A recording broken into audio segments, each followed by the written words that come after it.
What's going on, Chicago? I hope you're having a great week. It's your guy, Jimmy here. I learn a lot of things when I go to all these trials. And one thing I learned is that the Chicago outfit has many methods on how to clip a guy. Most of the time, they would use a gun, a pistol, or they'd modify a gun or make a custom weapon. For example, when they killed Chicago outfit boss Sam Momo Giancana, the gun used in that murder was made by Frank Calabrese and Ronnie Jarrett in Ronnie Jarrett's mother-in-law's garage right there in Bridgeport. Nick Calabrese testified that he shot and killed his best friend, John Fecerato, with a handgun. Another popular method was the shotgun approach. The Wild Bunch crew, ski masks, shotguns, New York style. For example, when they killed the Dalbers, Frank Calabrese, Nick Calabrese, Ronnie Jarrett collabed with the Wild Bunch crew, Butch Petrocelli and Scarpelli. They ran him off the road.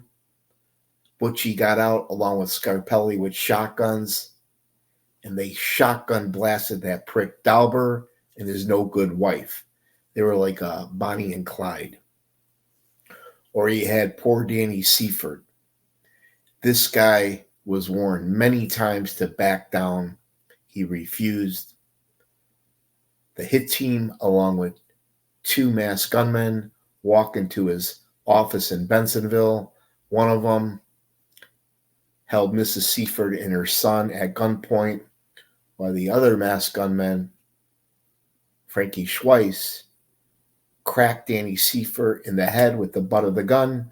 He tried to handcuff him. Somehow, Danny Seifert broke free. He's running outside for his life.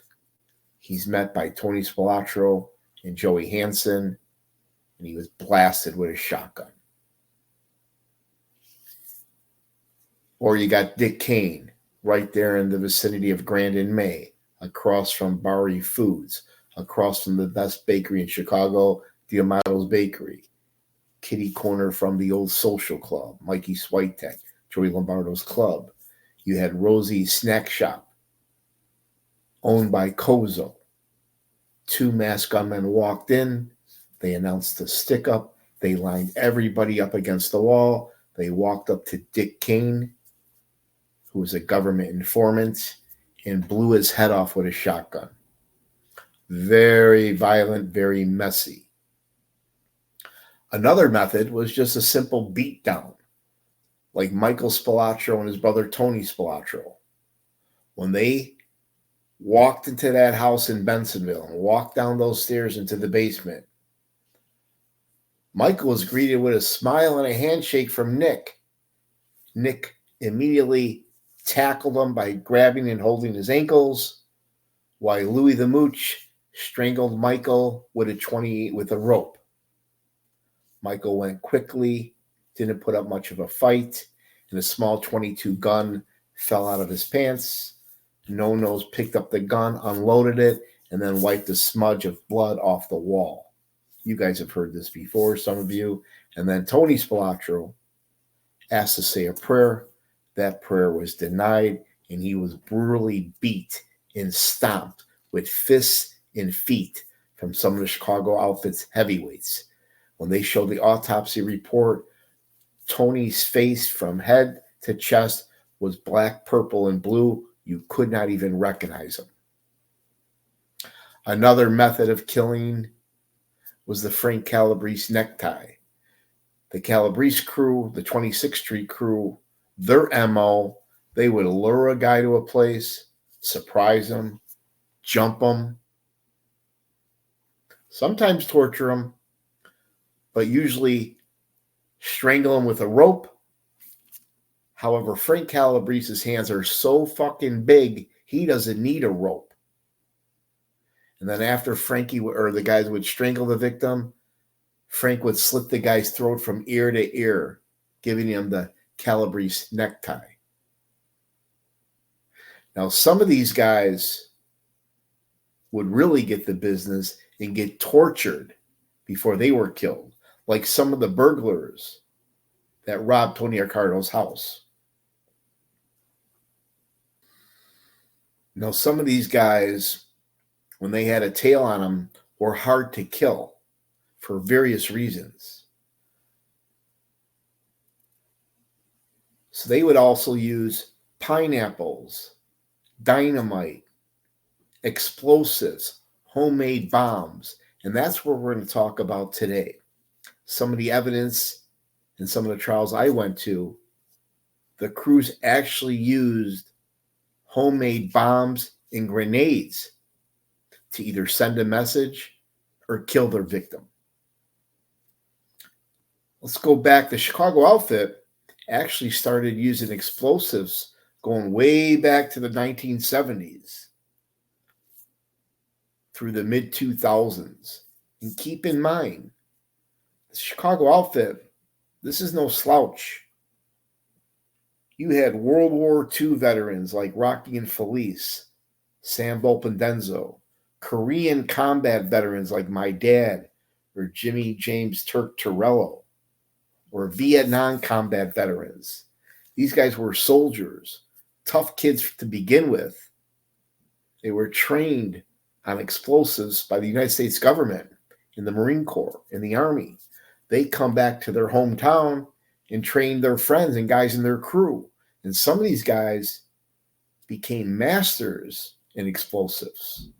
But here's a victim here. You got Chicago outfit associate Louis Bompancino. This goes back to early 1970s. He was doing pretty good with his illegal gambling rackets. Had a couple issues. He had a sit down. He actually lost the sit down. And rather than be grateful that he was able to walk away from that sit down with his life, he got pissed that the sit down didn't go his way. Fast forward, he wanted revenge against some of the bosses, guys like Jack Cerrone, Joey Aiuppa, and others. He decided to flip and cooperate. Went into the WITSEC program. The government paid him weekly, paid for his housing, his food, his living expenses, changed his name to Joe Nardi. They blew up his car to smithereens. This man was very lucky to walk away unscathed. But I show this photo and tell this story because it just goes to show you that the outfit was using explosives back in the olden days. Now here's another victim of a car bombing, Lefty Rosenthal. As we all know, this guy was one of the best bookies in the country, if not the world at the time. The bombing here has never been solved. A couple suspects were one. Could have been a biker gang that he ran afoul with. Or it could have been Tony Spilotro, his best friend from Chicago. Or third, more likely than not, it was the Kansas City Mafia, the Kansas City mob. When they found out Sabella was a snitch, they must have got approval from the Chicago outfit, and they tried to kill him with a car bomb. And Lefty, I'm going to call him Lucky, is very fortunate to walk away from this. I mean, look at that car. There's actual live footage of him right after the bomb. You could see how shook up he was, how shocked he was. He had burn marks and scratches on his face. And just like the movie Casino.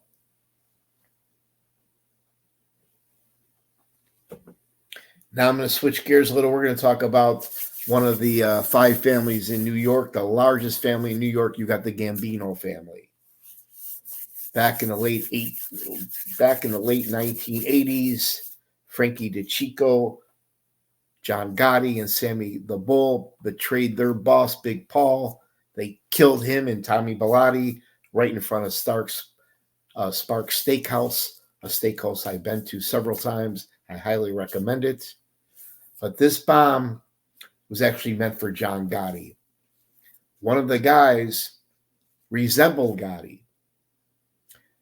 Frankie DeCicco, underboss, very powerful man in the Gambino family.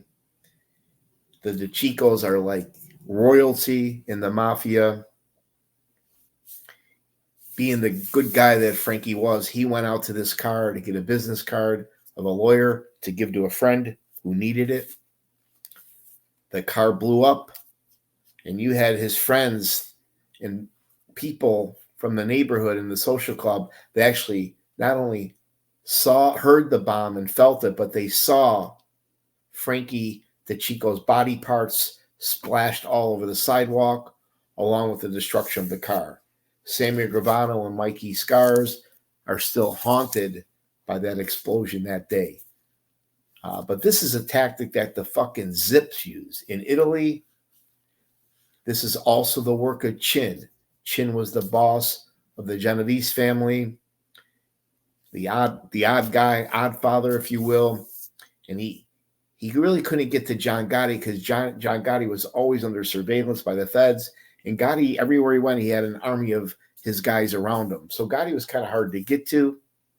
But what Chin did, he started picking off all Gotti's guys who were close to him one by one. Eddie Lino got pulled over by the two mob cops, shot and killed. Bobby Borello, his best right-hand man, shot right in front of his house, shot and killed. Frankie DeCicco, this was a major loss to the Gambino family. Now here, I hate to even talk about this man. Here's the devil himself, biggest lowlife I ever laid eyes on. Old Jewish gangster going back to the Al Capone days. You got Lenny Patrick. This guy was a lieutenant, gambling lieutenant for the Chicago outfit, made millions of dollars, reported directly to Gus Alex and Sam Carlisi and others. I seen him testify against Gus Alex. He testified that he's known Gus Alex for 35 years. He was running a very violent extortion crew. He admitted to killing 6 to 12 people, robbed over 100 banks. He was a prime suspect in the JFK assassination. Very good friends with Jack Ruby. I feel he probably was the shooter of Jack Kennedy. That's what a sick bastard he was. But this guy was so nasty, he committed perjury on the stand, said he didn't care if he lived or died, admitted that the only reason he was cooperating because he was afraid to die in jail. He actually wore a wire on Gus Alex. They would use the doctors at Northwestern Hospital to relay messages. But I bring this up because the day before the trial, the day before the Gus Alex trial, when he was going to testify against Chicago outfit leader Gus Alex, the outfit blew up his daughter's BMW in front porch to send him a message. On the stand, when high-profile defense attorney Carl Walsh cross-examined Lenny Patrick, he asked him,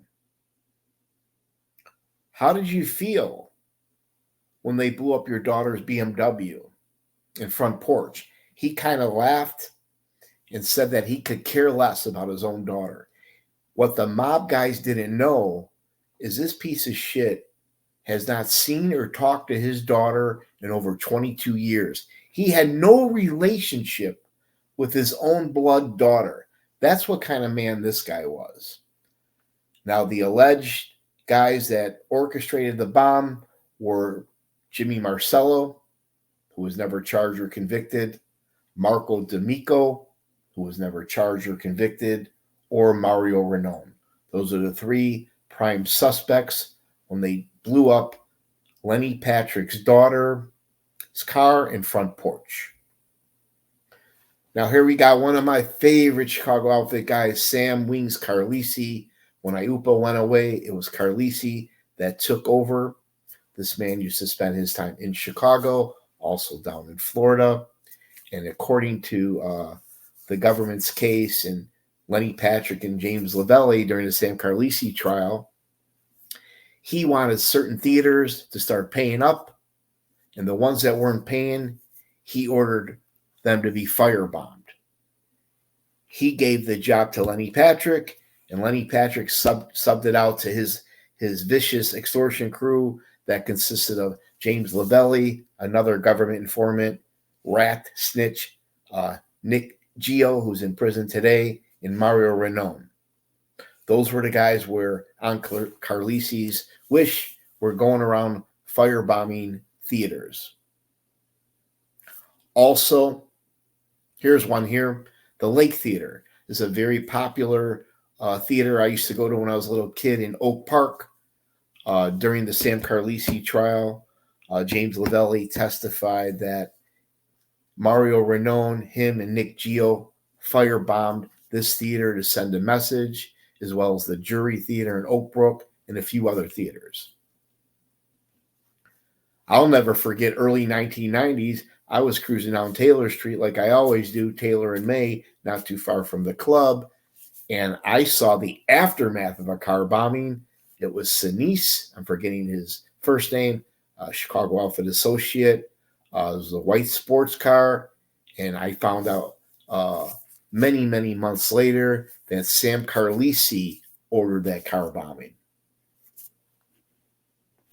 Now here's Mario Renown, top enforcer for Chicago outfit. Actually seen him twice in my life. First time was at the Gus Alex trial. He was part of Lenny Patrick's violent extortion crew. They were going into local car dealerships, restaurant owners, and businessmen, demanding hundreds of thousands of dollars, or they were threatening violence. And these guys were very capable of hurting guys. I also seen him many years later when he got pinched on a gun charge. The government found a gun in the dresser near his bed at his girlfriend Kozo's house. He denied the gun was his. Joe Lopez was the prosecutor. I was the only one in the courtroom, very small bench trial. He was pinched on that, did his time like a man, never ratted, never rolled. Now Mario is out. He's home, and hopefully he's behaving himself. At the Gus Alex trial and during the Sam Carlisi trial, one of the government's main witnesses, Chicago outfit associate, government snitch, rat, he testified that Mario Renown taught him and Nick Gio how to make homemade bombs and grenades. Now here's Michael Cagnoni, or what was left of him. A successful trucking executive and an associate Chicago outfit. He was one of the 14 murders that Nick Calabrese testified to, and they had a hell of a time killing this guy. After 2-3 failed attempts, the crew decided they were going to use a bomb. So they went to Ronnie Jarrett mother-in-law's garage, their headquarters, their stash house, and the first bomb they made, it was weak. It wasn't strong enough. The second bomb they made, Frank Calabrese, the detonator actually went off in his hands and it almost blew off his thumbs. Finally, they got the third bomb correct. Fast forward, after months of planning and a lot of pressure from the outfit bosses to get this taken care of, Mrs. Cagnoni accidentally took the car to work that day. This is the only time Nick Calabrese showed emotion. He actually was a little shook by this. If she would have turned right onto that ramp, that car would have been blown to pieces and she would have got killed. An innocent woman would have got killed. She was not the intended target. So it's a big sign of relief for the crew. The next day, though, Michael Cagnoni was on his way to work. He took a right onto that ramp, heading onto 294. Nick Calabrese testified. I'll never forget it. When he hit the remote, the car blew up to smithereens, sending Michael Cagnoni's body parts sprawled all across 294. You should have seen the look on the jury and some of the people in that courtroom when Nick testified to this. One lady on the jury, I'll never forget it, actually started crying, and they had to have a timeout in court. Mrs. Cagnoni, the widow, had to listen in great detail the planning of her husband that she had no idea, the killing of her husband, and how she almost got killed. At one point, she yelled out in front of everybody, she called Nick Calabrese the devil. He just stood stoic straight ahead, paid her no mind. And then during the sentencing, which normally I don't really go to the sentencing. I don't like being there at that time. There's too much at stake. It's like a funeral. But she yelled out at Frank Calabrese and said, "You son of a bitch, you killed my husband." He turned around, he smiled, he said, "God be with you, God bless you." She yelled at him some more. She actually fainted in the courtroom. Reminded me of the old Caruso grandmother that fainted at the Frankie Caruso trial, 26 in California. But that could have been sympathy from the jury. But Mrs. Cagnoni, she literally fainted. I thought she had a fucking heart attack. They obviously got her out of the courtroom, but you can imagine the drama. But this is what happened to Michael Cagnoni. They couldn't get to him. They eventually decided to use a bomb. Now here's Frankie Breeze. Most of the evidence at trial was against Frank. And I'll never forget seeing him take the stand in his own defense. After seeing Joey the Clown fail miserably on the stand, Frankie thought he could get up there. He wanted to tell his side of the story. And he actually had a pretty good defense. His defense was his son Junior and his brother Nick, they conspired to steal all his millions, which they did, and lock him up for life. As far as all the murders, he blamed all that on his brother Nick Calabrese and other guys, most of them who were dead. I'll never forget his appearance in court. Big guy, looked like a retired NFL linebacker. You could see he's got the receding hairline. He had the glasses on. He had a sport jacket on, no tie. You could tell it was too small for him, real tight on him.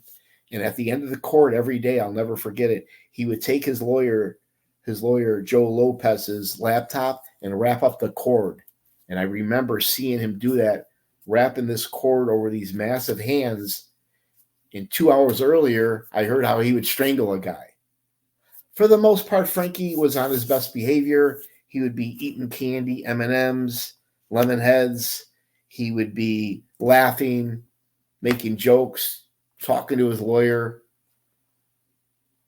But when the prosecutor and the judge kept cutting him off when he was trying to explain himself, and Junior and his brother were on the stand, that's when he would start to lose his cool. He would yell at Kurt, who was in the gallery where I was. He would pound his fist on the table. They would have to clear court several times. I'm not sure how he made it through the trial.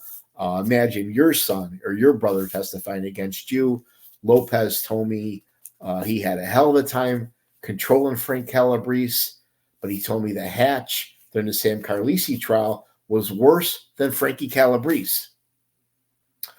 But luckily, when Marcus Funk cross-examined Frank Calabrese, he asked him, "Well, what happened to your hands and your thumbs when that detonator accidentally went off in the bomb that you used to kill Michael Cagnoni?"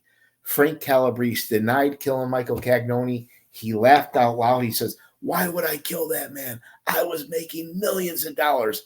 And he lifted his big, strong fist and twiddled his thumbs back and forth, showing that nothing's wrong with his hands, and Nick Calabrese's brother is a liar. During the heated battle between Calabrese and Marcus Funk, the prosecutor, Calabrese whispered, "You are an effing dead man." I didn't hear him say it, but he mouthed those words. But luckily, Frank Calabrese didn't lose his thumbs that day in Ronnie Jarrett's mother-in-law's garage when that detonator went off. Now here's Nick Calabrese, outfit killer, made guy, testified to 14 unsolved murders, gave the government information on other unsolved murders, gave a list of the who's who of A to Z. His testimony pretty much crippled the entire Chicago outfit. This guy showed absolutely no remorse. For the most part, he was credible because he had so much detail going back to the 70s, the 80s, the 90s. But I did catch him in a few lies. He testified that Jimmy Marcelo gave him 2 grenades and an Uzi to take on a train all the way out to Nevada to kill the Spilotro brothers. As we all know, Plan A, they were going to kill him in Nevada, but they could never get Tony and Michael together. They would see Michael driving around in a brown minivan with Solozzi and Chevrolet plates, or they'd see Tony by himself. Frankie Schweiss suggested, well, we know the little guy has a court case coming up. When he comes out of the courtroom, pull up, we'll open the sliding door of the van, and I'll spray him with the Uzi. That was the Germans' plan. But Nick Calabrese and the rest of the guys, they knew they could never get away with it. There was one road in, one road out, and plus the outfit bosses would probably end up killing them. So they called that off, and we all know what Plan B was. Plan B was they lured him to a house in Bensonville, and where they were brutally beat and stomped to death. Now here's Jimmy the Man, little Jimmy Marcelo. I went to his first trial where he stood trial sitting right next to Sam Carlisi. His underboss, James Lavelli, Lenny Patrick, said that Jimmy Marcelo was the liaison. He was like the conduit involving all the theaters that they firebombed. Fast forward, I seen him. He finally gets out of jail, does his time like a man from the Sam Carlisi pinch, and just a few months later, he gets pinched again on the Family Secrets trial. So imagine doing your bit in jail. You finally come home, only for the feds to knock on your door again. This man was convicted in the Family Secrets trial. In one of the murders, I think it was the Strangers in the Night murder, the jury acquitted him on, or not acquitted him, hung on. They either hung or they acquitted him on one charge, but Judge James Zagel overruled the jury's verdict and actually convicted him. He believed Nick Calabrese's testimony, but that just shows you the power that a judge has. During sentencing, Jimmy Marcelo said to Judge Zagel, he also said it back during the Carlisi trial, the only reason I'm standing here today is because of my last name. But according to Nick Calabrese, Jimmy Marcelo gave Nick 2 grenades, 2 pineapples, and an Uzi to take the train all the way out to Nevada. This man is a legend in the Chicago outfit, has suffered enough. His organized crime days are over. It's time to bring him back home with his family where he belongs. Now here, one of my favorites, child, you got Mike, large guy Sarno. He's incarcerated now. Hopefully he can come home one day on a passionate release. And then you got this lowlife here. We'll call him VD. VD had a competitive video poker company.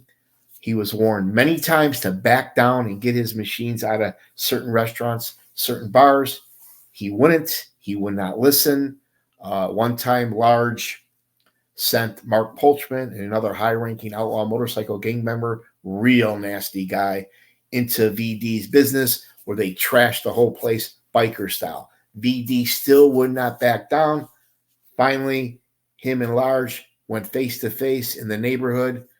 They started yelling and swearing at each other. He disrespected Large, underestimating the power of this guy. That was it. Sarno had enough. According to the government, during the Mike Sarno trial, Sarno's crew blew up VD's video poker office. And the government didn't just show photos of the aftermath. They brought in damaged items from the fire. Any arson charge is an automatic 25 years. That's what brought all the heat onto this crew, was the arson. One Berwyn cop, who was also a defendant in this trial, a crooked cop along with a crooked Cicero police officer, they both flipped, right? They don't want to go to jail being cops. The one cop testified when he was on a call, he actually heard the explosion. He said everything in the house shook and the ground shook. Back to the Berwyn cop, what some of these cops were doing, They would go on an average police call. Maybe it was a domestic call, and they would case the person's house. If they noticed any jewelry, valuable guns, or drugs, the fucking cops would tip off the crew, largest crew, Mark Polchman's crew, and then the crew would put together a plan and rob the house. That's what kind of police officers we had in Berwyn and Cicero. Now here we got, let's go back to World War II, Navy veteran, Samuel the Master Blaster Volpenhein. Now they don't call him the Master Blaster for nothing. He was one of the defendants in the family secrets trial, and I talked to a couple guys in the neighborhood who personally knew him. They said he was fucking nuts. He definitely, you could see he was nuts in the courtroom. He didn't even care to dress up. He came out every day in an orange prison suit, in the wheelchair. At times, he was sound asleep. Other times, he was laughing. Other times, he was talking to himself. His son was on trial as well. But they charged him with actually making the bomb. Here's an 86-year-old man making a bomb that the crew used to blow up the business in Berwyn. One of the guys in the crew was a snitch. He wore a wire. So when he picked up the bomb, Sammy didn't know it, but he gave specific instructions where to place the bomb. He bragged how he made the bomb. He put in 2 wicks. He told them light both wicks. If one wick is a dud and it fizzles out, you're damn sure the next wick's going to indict. He pounded his fist on the table. He also on tape talking shit about Large and Large's crew. So picture Mike Sarno and other co-defendants hearing him talk shit about him. Kind of like Gravano had elicited John Gotti talking shit about him. You could cut the tension with a knife in the courtroom. He was complaining that he was doing all this work and Sarno wasn't paying him. He also said he was supposed to belong to the Northside crew, meaning DeFranzo's crew, the money crew. But what I love most about hearing him on tape, he was telling stories about Mad Sam DeStefano and Tony Arcardo. But this is Samuel Volpenhein, Master Blaster, expert in explosives.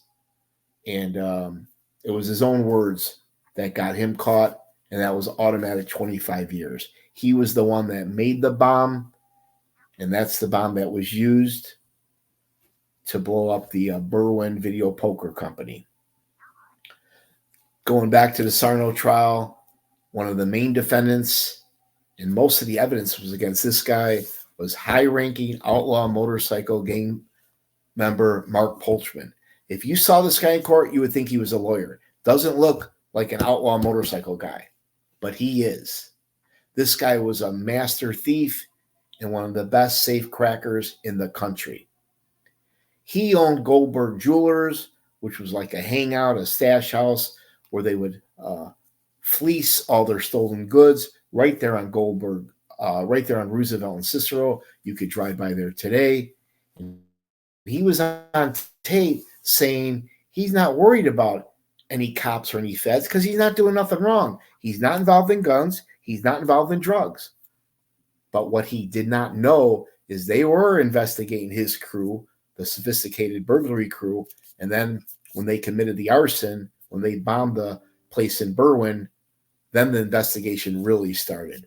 It was actually 2 female FBI agents that led the investigation, and they put up a wire and a bug in the alley behind Goldberg Jewelers. But I bring him up because there was a currency exchange right next door, and with a couple sticks of dynamite, Mark Polchman and the rest of the crew, they blew a big hole right in the wall of the currency, and they stole a couple $100,000. But this is Mark Polchman. He was shocked when Ron Guzman, the judge, gave him 60 years. He wasn't expecting that long of a sentence for no guns, no drugs. But eventually he got a reduction. He got 20 years. Hopefully he'll come home and be able to spend time with his kid and grandson. I remember making small talk with his wife, who says she was from Justice, Illinois, and his son, who's a pretty young kid, would go to court every day. Speaking of motorcycle gangs, I'll never forget, right in my neighborhood, we were playing softball. All of a sudden, we heard an explosion. But this wasn't like, your average quarter stick of dynamite or fireworks going off, which were constantly going off in the Grand Avenue neighborhood. They celebrate 4th of July like every other month. We didn't know it then, but we found out later that they blew up a motorcycle gang's clubhouse on Grand Avenue. Now, I don't remember if it was outfit related or not, or if it was a rival biker club, but I'll never forget smelling the smoke from the fire and hearing the explosion. Now, speaking of Grand Avenue, we got the late, great Mikey the Bomber Switek, Chicago outfit associate, part of the Grand Avenue crew. Mikey had the club over there on Grand and May across from the bakery. I was very fortunate to be able to spend time with this guy, smoke cigarettes, eat, drink, and listen to his legendary stories. Many years ago, him and a few friends got pinched. They were buying or selling weapons and explosives from some guys, but they didn't know it was an undercover sting. It was actually FBI agents, so they were totally set up. Mikey did his time like a man, never thought of rolling or snitching or informant. He did time with a lot of heavyweights too in the Chicago outfit. But this is Mikey Switek. They said he was so good at bombing or leveling a building that after he would wire it up and plan it all out, hit the detonator, hit the remote, when the building would come down, there wasn't one frickin' rock or brick that was on the street. Nice, clean job. One quick story tell you about Mikey Switek. I used to bum smokes off of him. And he would smoke these 100s, and he would take a cigarette out, turn it around, and set it outside the pack. So he always had his next cigarette ready to go. And one day I must have bummed too many cigarettes off of him, and he yelled at me in his voice saying, "You're not going to come in here bumming cigarettes all day long." And I made the mistake. I said, "Don't worry, Mike. I apologize. I'll buy you a new pack." And then he yelled even louder, "Don't buy me a pack. Buy yourself a fucking pack." Since that day, I never bummed a cigarette from anybody ever again. I actually quit smoking. But legendary Mike Switek, they don't call him Mikey the Bomber for nothing. I remember he always used to ask about Jimmy I. This is when Jimmy I was in the hospital, but this guy lived to be in his 80s, and God bless Mikey Switek and his family. We'll end it on a bang. Like most Italian neighborhoods, we go crazy during the 4th of July. From Grandin Halsted all the way to Grandin Western on July 3rd, July 4th, and that whole weekend, all you see and hear is fireworks. And also M80s, quarter sticks of dynamite. These guys are, they get carried away. Sometimes I think it's shotguns, but in my opinion, right there in Smith Park, they have one of the best fireworks displays in the city.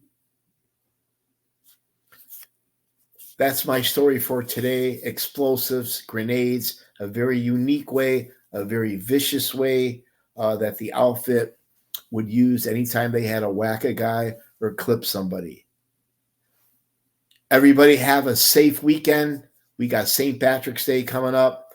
And for all you guys out there that are men's, Irish or half Irish like myself, enjoy yourself. There's no better place to celebrate Chicago than St. Patrick's Day. If you like my Chicago mob trial stories, please hit the like button, subscribe, share with your friends. And for a couple smartasses out there, you've got other options, bro. Turn off your porn site, put out the cigarette, and take the old lady to a nice movie. Happy wife, happy life. Ciao.